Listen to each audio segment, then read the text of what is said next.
नमस्कार दोस्तों, मैं उम्मीद करता हूँ कि आप सब अच्छे होंगे, स्वस्थ होंगे और अपने अपने कार्यों में व्यस्त होंगे। आज की इस वीडियो को बनाने का हमारा मकसद सिर्फ इतना है कि हम ये जान सकें कि जो इंटेलिजेंस ब्यूरो द्वारा जो ACIO का नोटिफिकेशन निकाला गया है उसके रिगार्डिंग जो शंकाएं हैं, मिथ्स हैं हमारे कैंडिडेट्स की, उनको हम इस वीडियो के माध्यम से दूर कर सकें। परंतु इससे पहले मैं ये एक बात कहना चाहूँगा कि मैं वीडियो बनाने में कोई एक्सपर्ट नहीं हूँ, मुझे वीडियो एडिटिंग का बहुत ज़्यादा एक्सपीरियंस नहीं है, इसलिए अगर कोई गलती हो जाए तो मैं पहले से ही इसकी माफ़ी मांगता हूँ। तो चलिए दोस्तों, आज हम IB ACIO ग्रेड 2 रिक्रूटमेंट 2025 के बारे में बात करते हैं।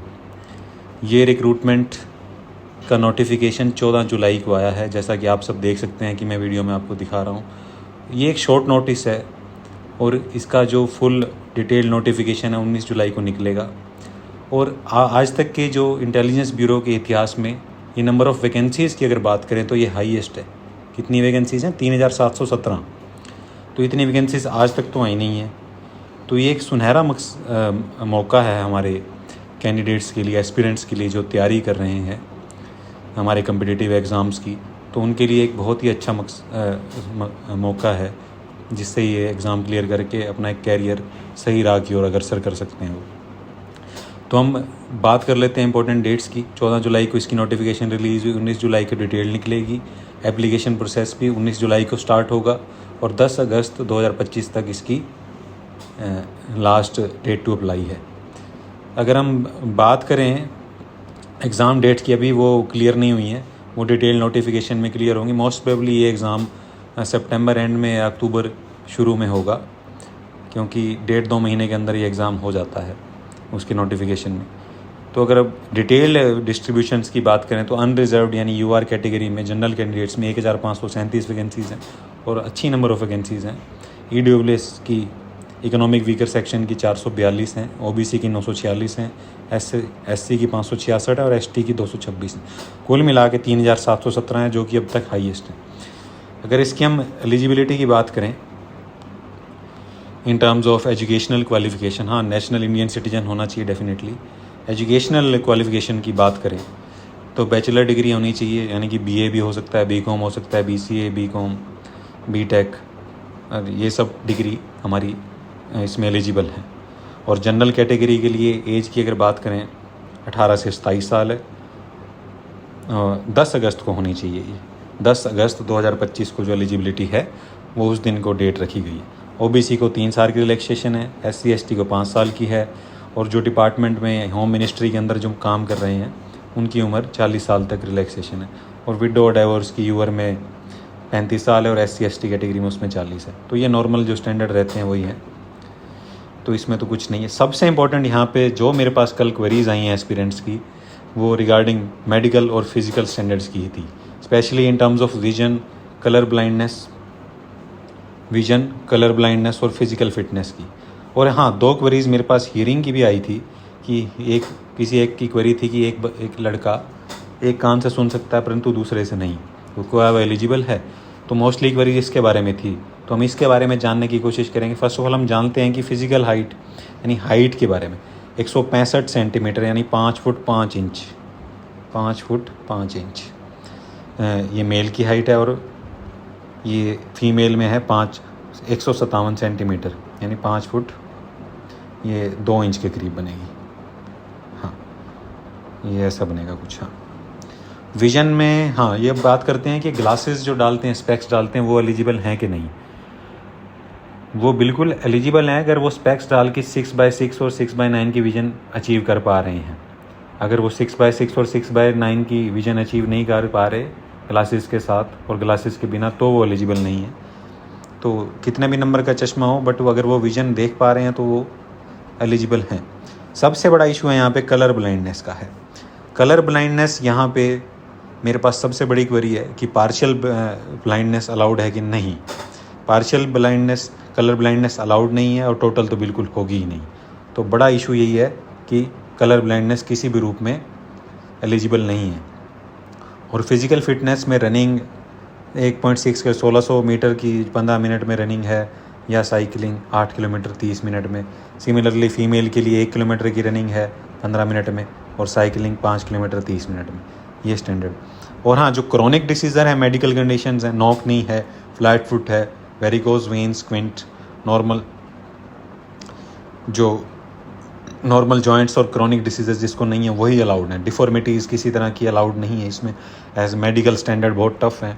एज मैं भी इसमें मेडिकली आउट हुआ था, मेरा रिटर्न टीयर 1 टीयर 2 और इंटरव्यू क्लियर था, बट मेडिकल में मेरी भी थोड़ी पार्शियल ब्लाइंडनेस थी, तो मैं इसमें निष्कासित हो गया था।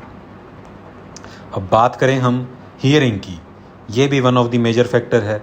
इसमें अगर हम ध्यान से पढ़ें कि हियरिंग दोनों ईयर कानों से इंडिविजुअली सेपरेटली, यहाँ से आप ध्यान से पढ़ो, 6 मीटर की दूरी पे दोनों कानों से अलग अलग हमें सुनना, जो सुन सकते हैं वही एलिजिबल हैं। मान लीजिए कि एक कान से सिर्फ 3 मीटर ही सुन सकते हैं, दूसरे से 8 मीटर सुन सकते हैं, तो तो यहाँ पे एलिजिबल नहीं है। आप दोनों कानों से सेपरेटली 6 मीटर की दूरी पर आप सुन सकें वही अलाउड है, यही स्टैंडर्ड है। तो ये तो और बात रही फिज़िकल फिटनेस की। कोई कलर ब्लाइंडनेस अलाउड नहीं है और हियरिंग में भी दोनों कानों से 6 मीटर की दूरी पर सुनना ही वाला ही एलिजिबल है। अब पे स्केल इसमें अच्छा है, लिस्ट्रेवन स्केल का इसमें पे है 44,900 से 1,42,400 तक। वो अभी 8th पे कमीशन होगा, उसके बाद बढ़ेगा। अब बात करते हैं इसमें सिलेक्शन प्रोसीजर की। दूसरी जो इसमें मिथ ये है कि ये एसएससी का बैकअप है। मिथ कह लो आप, शंका कह लो। हाँ, जनरली जो एसएससी की तैयारी करते हैं उनको ऐसा लगता है कि ये उसके एग्ज़ाम के बराबर है, परंतु पिछले 1-2 बार से हमने देखा है कि आईबी ने थोड़ा अपना पैटर्न चेंज किया है। वो हम देखते हैं कि पैटर्न चेंज किया है, क्योंकि इसमें अब जो सिलेक्शन है थोड़ी सी डिफ़िकल्ट हो गई है कंपैरेटिवली। इसमें टीयर 1 है, टीयर 2 है, टीयर 3 है। टीयर 1 जो है वो ऑब्जेक्टिव टाइप का है, ऑब्जेक्टिव MCQs, ठीक है। MCQs मैंने मल्टीपल चॉइस क्वेश्चंस हैं और ऑनलाइन फॉर्म में होगा ये। इसमें 5 पार्ट्स हैं। पहला पार्ट इंग्लिश, दूसरा रीजनिंग, तीसरा जनरल स्टडीज़, चौथा न्यूमेरिकल एप्टीट्यूड, 5वां करंट अफेयर्स। पहले क्या होता था कि जनरल स्टडीज़ और करंट अफेयर्स दोनों मिक्स करके पूछते थे, परंतु अब ये थोड़ा सा डिफ़िकल्ट हो गया है। जनरल स्टडीज़ और करंट अफेयर्स को अलग कर दिया गया, तो उस मायने में भी ये SSC अलग है। तो ये 100 नंबर का टोटल बनता है, 20 इंटू 5 100, और 20 ही नंबर के हैं, और 20 नंबर का हर एक सेक्शन है, तो 100 नंबर का पेपर 60 मिनट में करना है। और इसमें जो टीयर 2 है, स्पेशली यहाँ पे हम कहते हैं कि ये SSC के बराबर एग्ज़ाम है, नहीं। टीयर 2 टोटली डिस्क्रिप्टिव है, टोटली इंग्लिश है, जिसमें कि ऐसे 20 मार्क्स का आएगा, कॉम्प्रीहेंशन 10 मार्क्स का आएगा, और 2 लॉन्ग आंसर टाइप क्वेश्चन आएंगे 10 मार्क्स ईच की, जो कि टोटली SSC के एग्ज़ाम से अलग है। उसमें कोई डिस्क्रिप्टिव पैटर्न नहीं है, टेस्ट नहीं होता है। तो टीयर 2 उसमें ऑब्जेक्टिव रहता है SSC CGL में, परंतु IB ACIO में यहाँ पे डिस्क्रिप्टिव रहता है नेचर में। तो इसमें टोटल अलग है ये।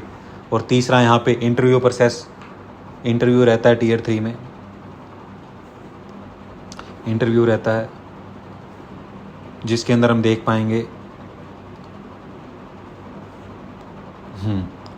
जिसमें इंटरव्यू में 100 मार्क्स का रहता है। वो भी बहुत एक अलग है SSC की पैटर्न से बात करें, और वो भी एक अच्छे लेवल पे UPSC मिनी UPSC के लेवल पे कंडक्ट करते हैं। तो हम इसको कह सकते हैं कि इस एग्ज़ाम को ये काफ़ी मायनों में SSC CGL के एग्ज़ाम से अलग है, और UPSC का थोड़ा मिनी वर्जन कह सकते हैं, क्योंकि UPSC हम सिविल सर्विसेज की बात करें तो वो भी 3 चरण में ही होता है। प्री होता है, मेंस होता है और इंटरव्यू होता है। इसमें भी 3 चरण हैं। तो SSC के एग्ज़ाम में ये पहले टीयर में थोड़ा मिलता है, परंतु डिस्क्रिप्टिव में थोड़ा सा अलग है, और तीसरा जो इंटरव्यू है वो तो SSC में होता नहीं है, तो उस मामले में भी ये टोटल एग्ज़ाम अलग है। तो इस वीडियो को बनाने का मकसद हमारा मेडिकल एलिजिबिलिटी चेक करना था, फिज़िकल एलिजिबिलिटी चेक करना था, और ये जानना था कि ये एग्ज़ाम SSC से कैसे अलग है। होपफुली हम इस वीडियो में ये कन्वे कर पाए होंगे। तो इसी के साथ हम इस वीडियो का अंत करते हैं।